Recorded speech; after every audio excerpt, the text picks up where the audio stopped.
I'm Emily Bass. I have a master's in social work and I'm a licensed independent clinical social work associate. I work between the White Mountains of New Hampshire and the Wrangell Mountains of Alaska. So that information may be enough of a giveaway about my interests. Basically, anything outdoors in the mountains. I used to be a professional skier. I'm an avid knitter. I love to swim. I love walking my dogs. So those are my hobbies and interests that I love to do that keep me happy and healthy.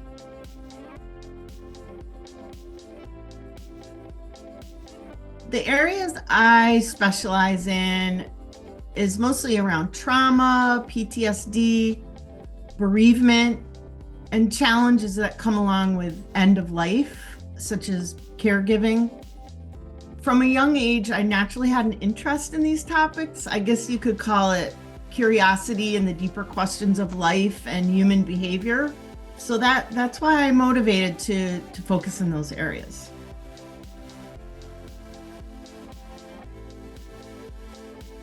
I'm inspired due to my own experiences in these areas. Had lots of loss and grief from an early age, mental health issues in my own family, learning more deeply about trauma through macro social work. So I worked in philanthropy, dealing with these larger societal issues that really was hard on society.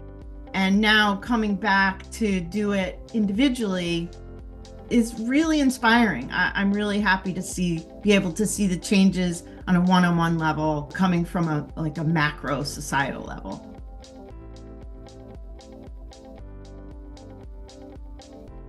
What I tell my clients to do in between therapy sessions so that they can continue making progress is around practice. So my mantra is around practice.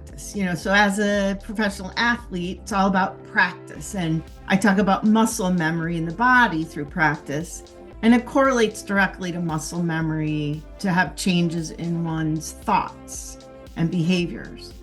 So if we're paying attention, being in the moment in the face of stress or sadness, trauma, it allows us for developing skills to deal and to manage difficult emotions, just like the athlete does when they're paying attention in the moment as they're, doing the sport, right? That's my mantra, practice.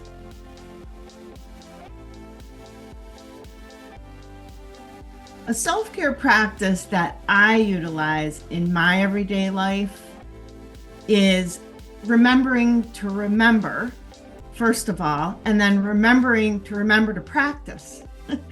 Practicing new behavioral skills, practicing not to believe everything I think, and most importantly is to trust in myself and my visceral cues, sort of the cues that my body tells me, something's coming.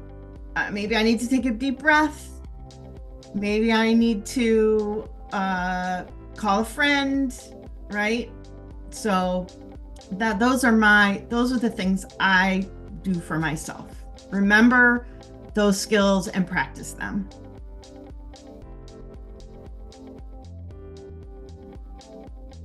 So when I talk about the visceral cues from my body, it's something can happen and your heart rate will speed up, or you might get some tingling, or you might feel anger or some kind of emotion that makes you want to respond, or just something feels off. That's what I consider a visceral cue. And listening to those before reacting can be a great way to practice my own self-care and have better relationships in the end because of it.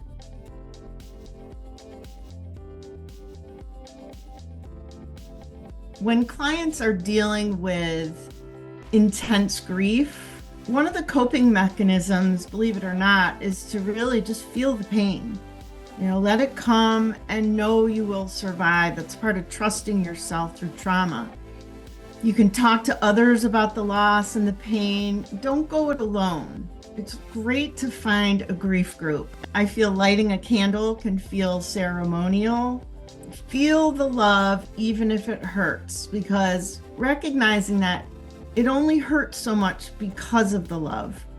And I know grief can be complex, but for the most part, it's the loss of that love or the belief that you have lost love that hurts so much, when really the love still exists.